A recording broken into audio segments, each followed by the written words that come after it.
Hi guys, welcome back to another episode of Hit Your Numbers. This week we have another back-to-back with James and we are going to be covering pipeline reviews and champion enablement. So these are two things that are really important for any sales process. And James is going to cover where to begin, how to get started, what to review, and what you really need to be thinking about in 2026 when it comes to both pipeline reviews and champion enablement. And if you haven't seen, James has already got a book out which is called The Champion Playbook. Visit therevenueenabler.com to find out more about that. Right, on with the episode. Hey guys, welcome back to another episode where I share some of the challenges and the solutions that we're helping B2B sales reps and sales teams overcome when it comes to increasing sales performance. And one of the things I want to talk to you about today in this episode is champion enablement.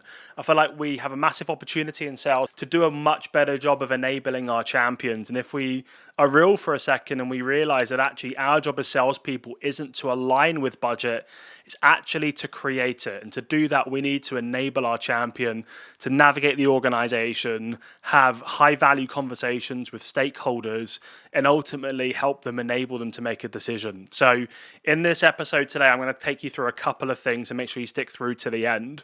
So the first thing I want to talk about is the state of B2B buying and why your job is actually so much harder than it needs to be, but this is just the reality that we're facing. I'm going to give you 3 tools that you can implement today to help your champion unlock budget. And then I'm going to give you an exercise at the end so that you can actually pause this video and start to implement it and drive sales change. All right, so let's start off with the state of B2B sales. So we all know it. I talk to reps and teams all day long, every single week about the challenge when it comes to, winning more deals, winning bigger deals. Deals are being knocked down on price and organizations are doing like POCs rather than rolling this out across the organization out of fear and risk. Also, deals are taking far too long to close. The reality is because more people are involved, and part of that challenge is organizations are trying to foster a culture of collaboration, which is great, makes total sense. But when they're buying, they then need to collaborate cross-functionally, and that's slowing everything down. We need to understand what to do, how to do something in that situation. And then also, finance just don't want to spend the money like they used to, not right now anyway. We might go back to that in a couple of years' time, but at the moment that's not going to happen. So you got to think about the buyer for a second, okay? And it's what I teach a lot of salespeople. Most salespeople have never been buyers. I'm lucky that I've been on both sides as a seller and a VP of sales a couple of times. I know what it's like to try and procure stuff internally and navigate finance and those cross-functional conversations. So today I'm going to help you with that. But most salespeople haven't been on the buyer side, so they don't actually really know what it's like. And I think that's an opportunity for sales leadership, is to teach sellers what it's actually like to be a buyer and the challenges. But yeah, so think about it. You got risk-averse buyers. Gartner put out last year, 60% of B2B buyers that were interviewed and surveyed suffer with buyer's remorse, because salespeople do a really good job of making things look really great, and then when the prospect finally gets their hand on it, it's completely different, right? And then what happens is they're sat in their office and the CFO pops their head in 6 months later and says, "Hey, how are you getting on with that technology? Have we realized the value? Have we got the ROI that sales rep promised?" And the buyer's now got egg on their face. So when you're prospecting people, your prospects are putting up their guard. They're keeping you at arm's length because they don't trust us. And, they've got a point not to trust us. Unfortunately, a lot of salespeople haven't done us any favors. So that's a challenge you're facing with. And you need to think about that when you're outbounding and running a sales process.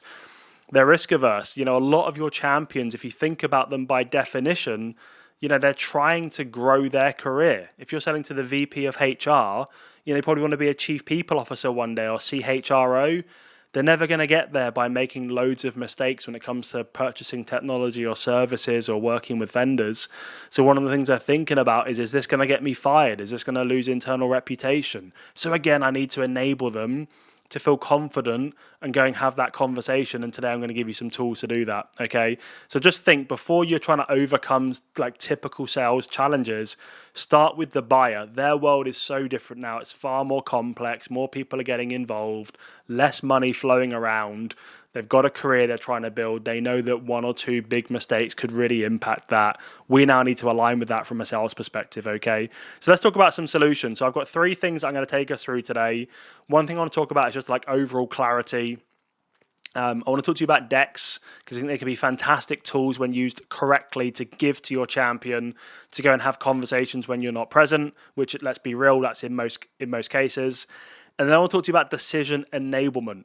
We actually can enable decisions. We just need to enable our champion to go and enable others to agree that this is the right thing to do. So let me give you some examples today, okay? So the first thing I want to think to you about is clarity. So your champion needs, I've just got some notes here, they need a simple, compelling story. So I talk about the value story all of the time, and I've got like little frameworks to help you build value stories. But if they can't easily go and tell your value story throughout the organization, what they'll end up doing is telling their own version of it, and it's usually a lot of features and capabilities, not business outcomes. And I say this all the time, and you're probably sick of me hearing me saying it, and you're probably your boss as well, but the reality is nobody buys features and functions, they buy outcomes. And if this doesn't scream value to the business, it's just going to get parked. So clarity is so important, and we're going to kind of help you build some of that stuff today.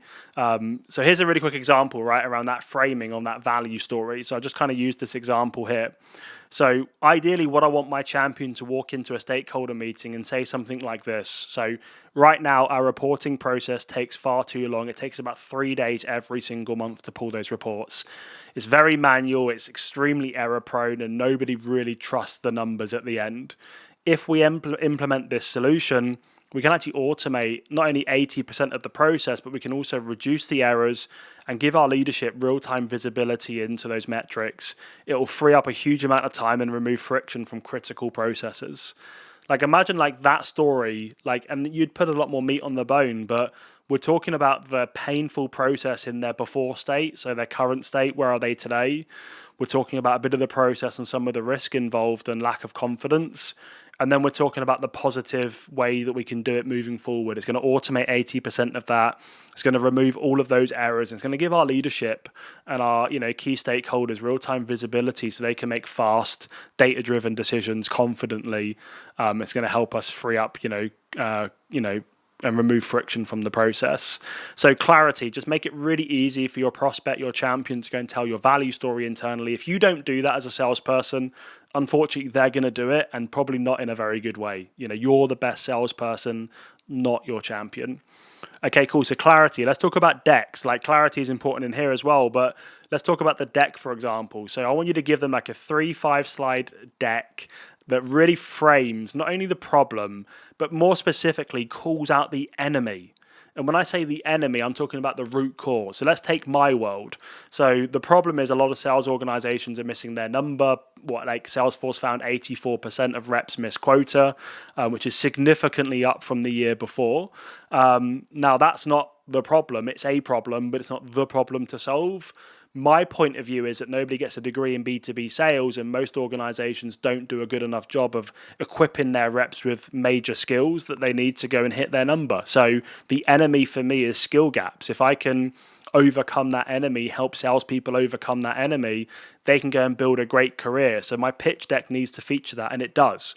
And when we present it to our champion and then they go and present it to other stakeholders, they immediately get the connection between no one gets a degree in B2B sales. We've got major skill gaps. The way that buying has changed and it's harder. So we need those skills to be able to help our sellers, right? It's really important. So problem statement, root cause, which calls out the enemy. That's the stuff that you're going to solve for.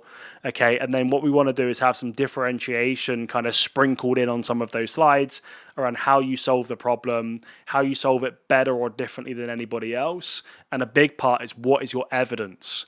What proof do you have of solving that problem? And how can you get somebody from their before state to the after state, and what would good look like? And that's going to excite people. That can create some urgency when you clearly articulate the value that your business offers to their business. People will want to move fast. We have to help them see why they should move fast. Sometimes we just need to spell it out for them. And the deck really helps them do that internally if we're not going to be present. Okay. All right. So the third tool before we get into an exercise is decision enablement. Okay, so we talk a lot about champion enablement, but we need to enable the decision maker, the economic buyer, to make that decision. Okay, and I'm talking about a business case here. So a lot of deals die these days due to decision paralysis. All right, so you might see this in like certain parts of your organization, like maybe in marketing where they do like analysis paralysis. They've got a spreadsheet with 17 tabs and 1,000 rows of data, and everyone's just like paralyzed by all this analysis. It doesn't tell us anything. So it's the same with decisions. If you think that your prospect might be speaking to 3 to 5 vendors, and let's say they've got 3 solutions each that they want to present, like decision paralysis really kicks in. Go back to champions. They don't want egg on their face. They're trying to build a career. So if we're putting all of these different options in front of them, we're paralyzing them. We're making it really hard to make that decision. It's too confusing. So make it crystal clear. I've got a little framework I'm going to give you right now that you can use in a business case template. Again, if you want some more of this content, reach out. I've got like hundreds and hundreds of lessons on some of this stuff. But also what I find is they lack outcomes, right? So in those pitch decks, they're great like from a capability perspective, but they lack outcomes and evidence. So here's a really clean business case template that you can use, okay? So headline. And think about this like from a marketing perspective, okay? When marketing write copy for their blog, their newsletter, for their website, their primary goal is to continuously sell you reading the copy, right? So the good first line, good on the second line, sell you on the third line, get you to keep reading. It's the same here. Economic buyers' attention spans are down. Google average attention span for an executive is like 8.25 seconds, down from 12 seconds a couple of years ago. So it's getting worse. Things like TikTok, Instagram, it's, we just don't have the patience anymore. Our attention spans are so short. So you got to make sure that you scream value fast. So at the beginning of your business case, at the top, headline, feature the cost of inaction, and also some kind of call to action. So mine could be recover 750K in lost revenue by implementing the sales university. Okay, really, really simple. That's going to grab someone's attention. What is it? What's the cost? Like 750K, that's a lot of money to a small business. How do we solve it? The sales university. I'm intrigued now. Tell me more. Next thing is a problem statement. So we want to expand on the problem around that cost of, the cost of our problem at 750K. Give a bit more meat to the bone. Maybe it's because we're struggling to break into enterprise sales, enterprise organizations, and we're going to miss our enterprise revenue number. What we need to do is call out the enemy. So when you think about a CFO or an economic buyer, what they're thinking when they're being presented an option, a proposal is, have we actually really identified the problem? A lot of us will probably recognize this image, but if you think about like a bucket with loads of holes and there's water pouring out, a leaky bucket, right? Like some people say that's like the sales funnel, like you're leaking deals, leaking revenue. What CFOs or economic buyers don't want to do is be putting a plaster over the holes because they know the plaster is going to come back off. So if we don't really clearly articulate in our business case, in that kind of narrative document, the root cause, the enemy, then they might not have the confidence that actually this is the right solution to invest a lot of money in. So they might actually reject it and ask them to go and keep exploring options and a different way of solving the problem. So you get one shot with these guys. You've got to put your best foot forward. So problem statement, root cause analysis. What's the enemy? Do we have any evidence that this is actually the problem? So for me, that's going to be skill gaps. Nobody gets a degree in B2B sales. The sales leader to rep ratio is far too high. So the sales leaders don't have capacity to run the right training programs. They actually have never been taught how to run a training program, how to reinforce, how to ensure high knowledge retention to drive business impact. So that's what we need to put in there. Okay, then we need to feature the plan to solve the problems. This is where you're going to feature those approved decision criteria. Really simple little table. These were the requirements. These were the capabilities we were looking for in vendors. This is the measurement, of how we've scored that vendor. And here's their evidence that gives us confidence that this vendor can actually do what they say. So this is our plan to solve it and overcome those challenges. Next part is around measurement with quantifiable value. So again, take my context. The plan to solve it could be coming in, spending 1 day a month with the sales organization in a very hands-on training workshop, role plays, exercises, reinforcement in the sales university, regular one-on-one and group coaching, deal reviews, call reviews, that kind of stuff. The way we'll measure the success of this investment is by seeing our win rate, which is currently 18%. It needs to be at 25% based on our financial model. So we'll notice that this is going in the right direction when we start getting closer to 25%. And that's going to help us unlock 750K's worth of revenue that we're currently leaking at the moment through to poor sales execution. Whatever, you kind of get the point, right? Couple of metrics that are going to give the economic buyer confidence that we're attaching back to business outcomes, okay? And then finally, price and budget allocation. So by the time they get to the price, they understand the problem and the cost of the problem, the root cause analysis, the solution that we're going to implement to solve all of this, how we'll measure success. They're pretty much ready to say, got it, makes sense. How much does this cost? And they're thinking, as long as it's not wild, it sounds like a pretty good deal. Okay, so lay out the pricing really clearly. Things like total cost, total contract value, upfront payment terms, whatever it is. We don't want any questions coming out. This should be really clear. It goes back to clarity. And then budget allocation. So let's say I'm pitching, I don't know, a training at 55, 60K, and the sales leader's got £48,000 in the budget for sales training every year based on headcount. My question to the champion is, hey, what other technology or services can we turn off to close that gap?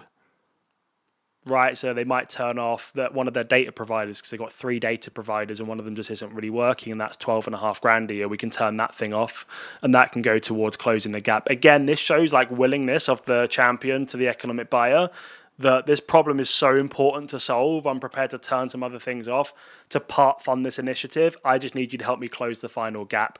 Can I make that request? Okay, super, super simple. So going back to clarity, like just being crystal clear on the story, the narrative, that value story that you want your champion to walk the corridors of their organization and tell.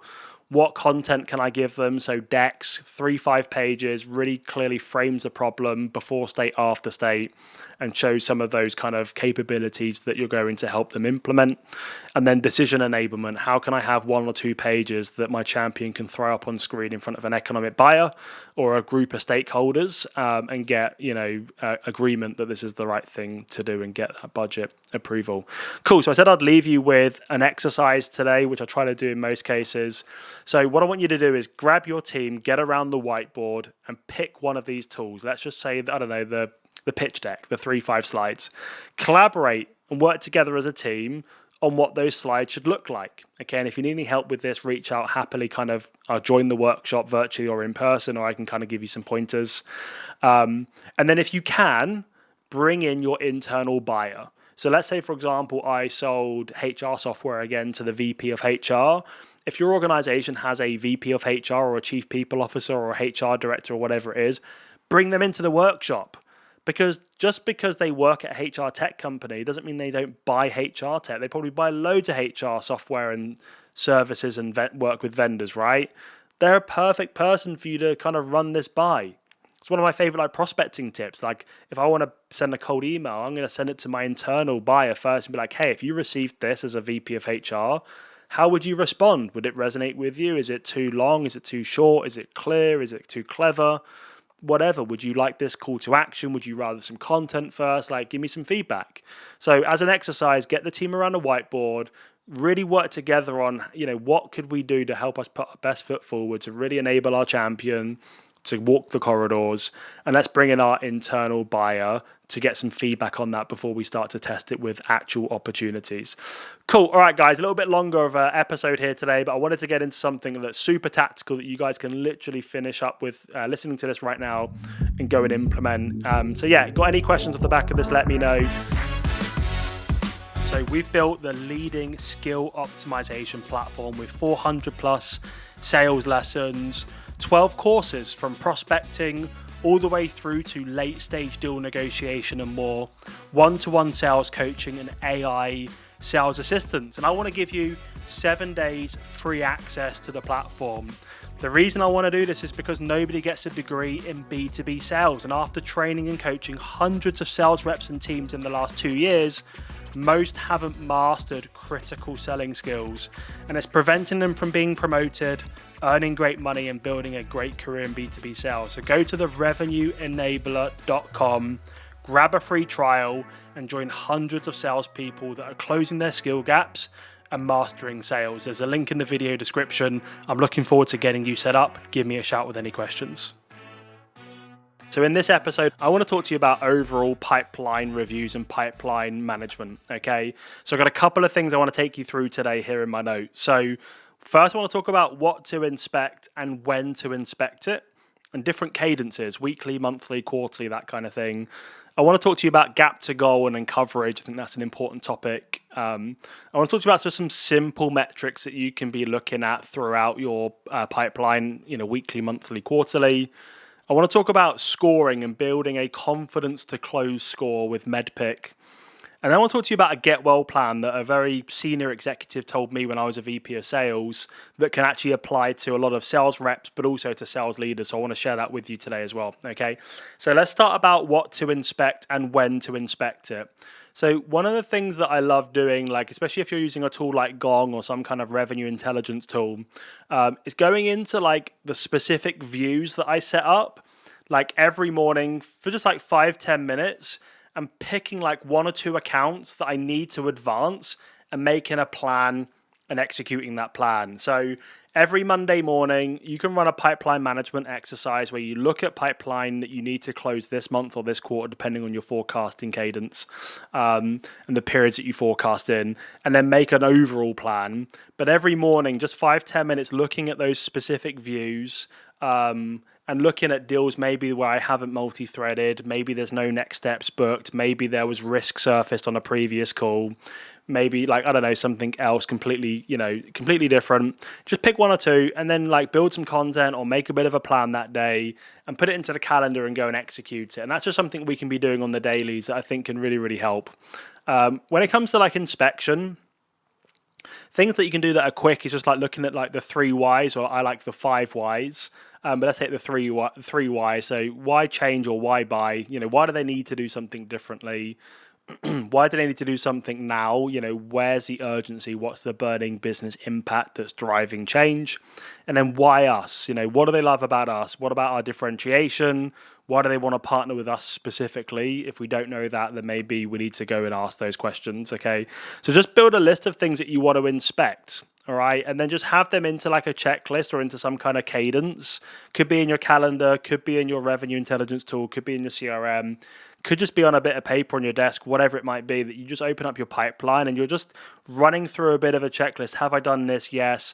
And remember as well, it's not about what people say, it's the actions they take. So when I teach MEDDPICC to sales organizations and we're talking about champions, a lot of the time I'm like, hey, one of the things that we can actually do to test a champion is not qualify what they say, it's qualify the actions they take.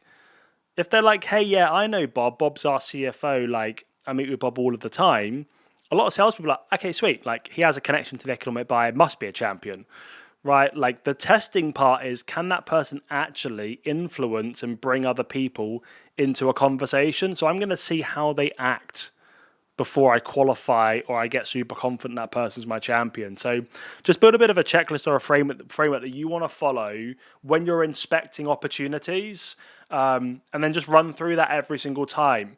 One of the things that I love doing, and I've been really geeking out with custom GPTs in the last kind of 10, 11 months, is building like deal clinic GPTs where it asks you like 3-5 questions about a opportunity, and at the end it gives you some feedback on your gaps and your qualification gaps and where you need to go and plug them. So again, if you want some help on this, reach out, but think about how you can leverage AI just to like scan a call transcript. Like I've got a ghosting one where I come off a discovery call. I haven't even been ghosted yet. I come off the discovery call, I drop my transcript in, and then using all of the content that I've trained the model on, what good looks like, that kind of stuff, in like 10-15 seconds, it tells me why I would get ghosted and why I'm probably not going to be ghosted at this stage based on what I did well on the call, what I uncovered, or what I maybe didn't.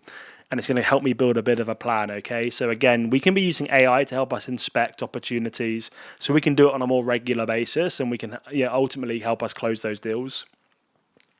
One of the things that you should be doing absolutely every Monday morning or Friday afternoon is doing a really quick review on your revenue goal metric. So where am I to goal? So let's say, for example, my goal is to close 250K this quarter, and I'm on 100K. My gap is 150.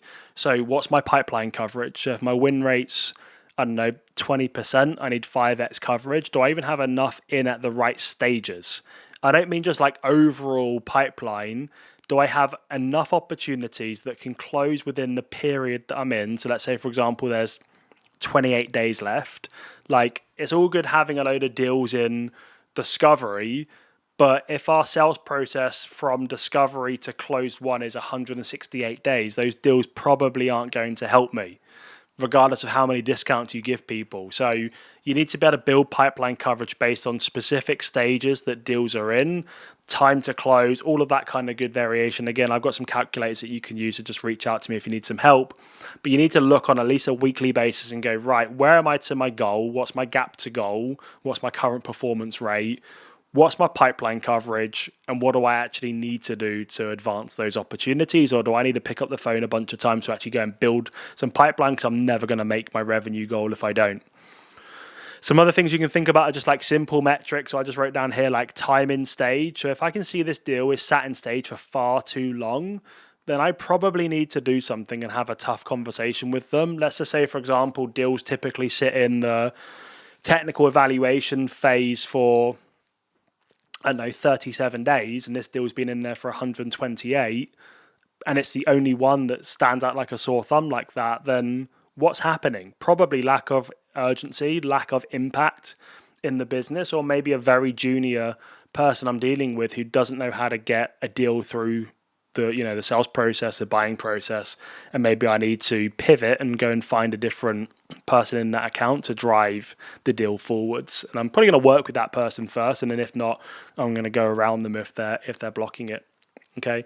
What about number of engaged stakeholders? We know, like Gartner found, recently in a report, I think it was May this year, like average is at 8 to 11. I was on a call with a rep the other day. I think it was like 25 different stakeholders in their very large enterprise sales process. So, lots of people. If you can look at your deal in Gong or in HubSpot or whatever deal intelligence tool you're using, and you're like, typically when we win deals, there's 7 people involved in the process. We've got 2, and one of them, like, I actually don't really need to speak to. They're not actually that helpful or that important. So I've got 1.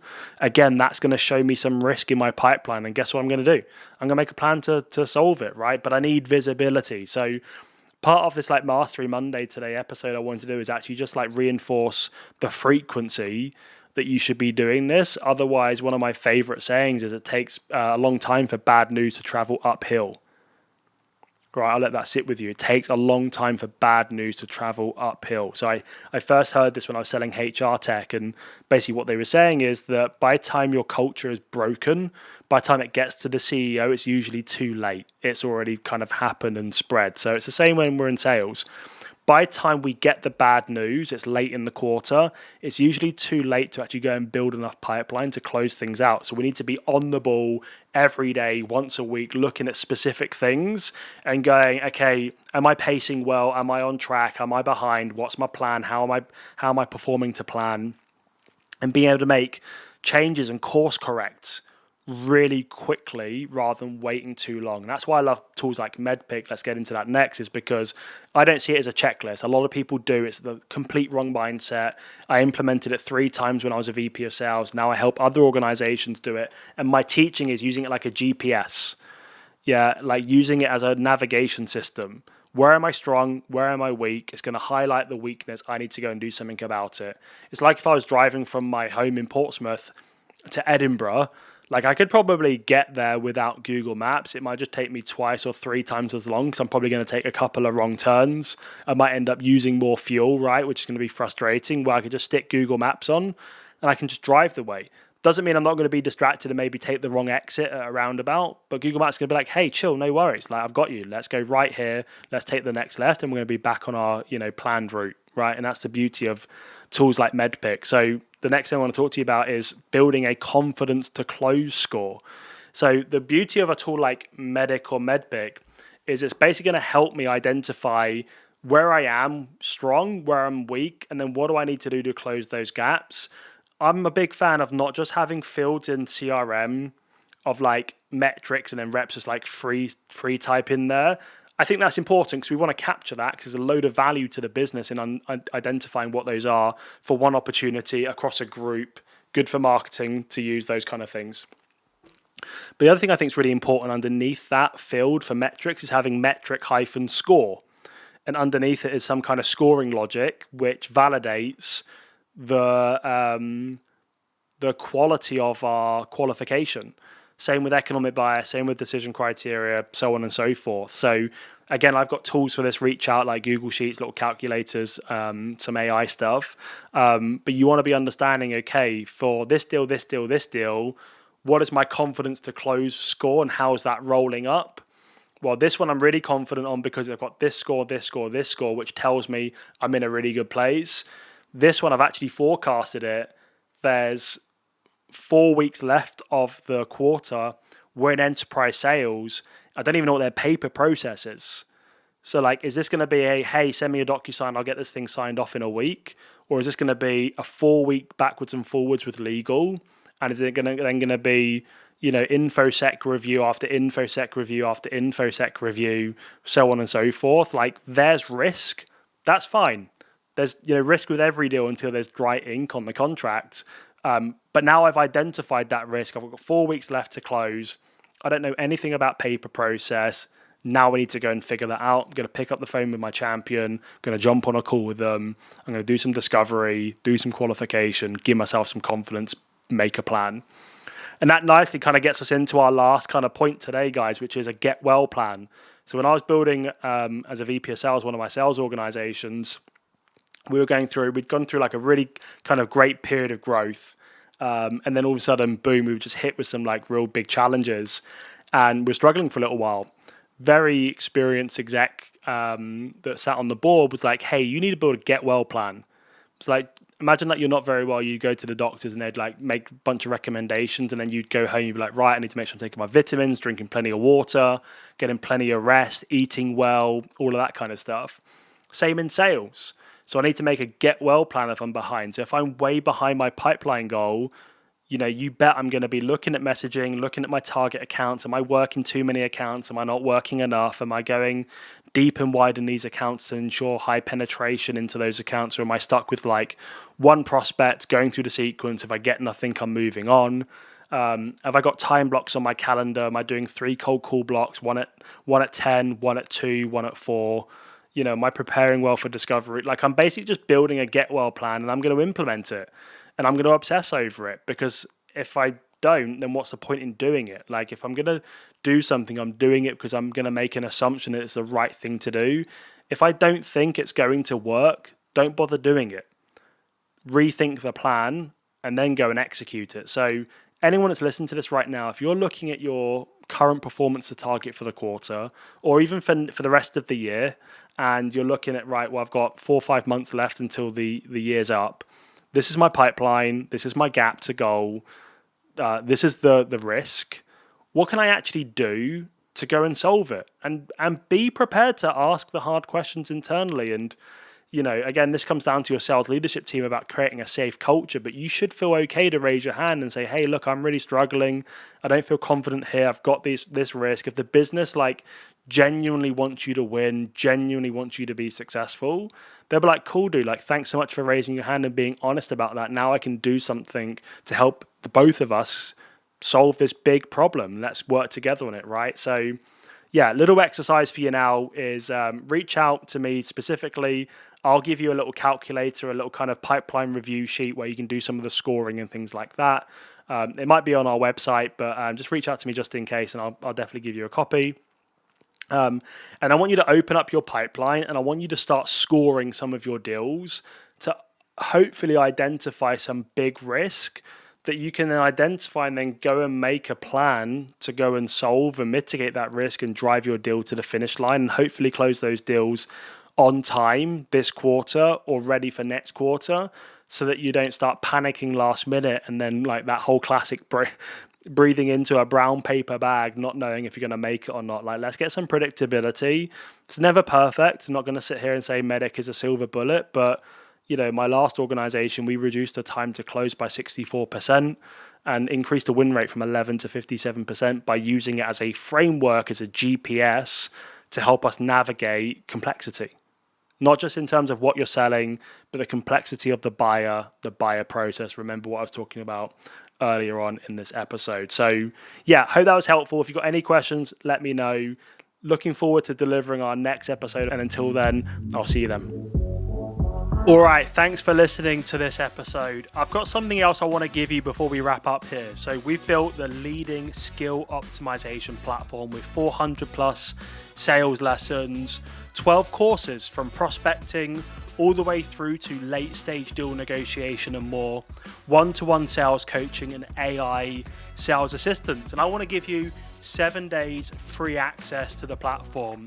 The reason I want to do this is because nobody gets a degree in B2B sales. And after training and coaching hundreds of sales reps and teams in the last 2 years, most haven't mastered critical selling skills.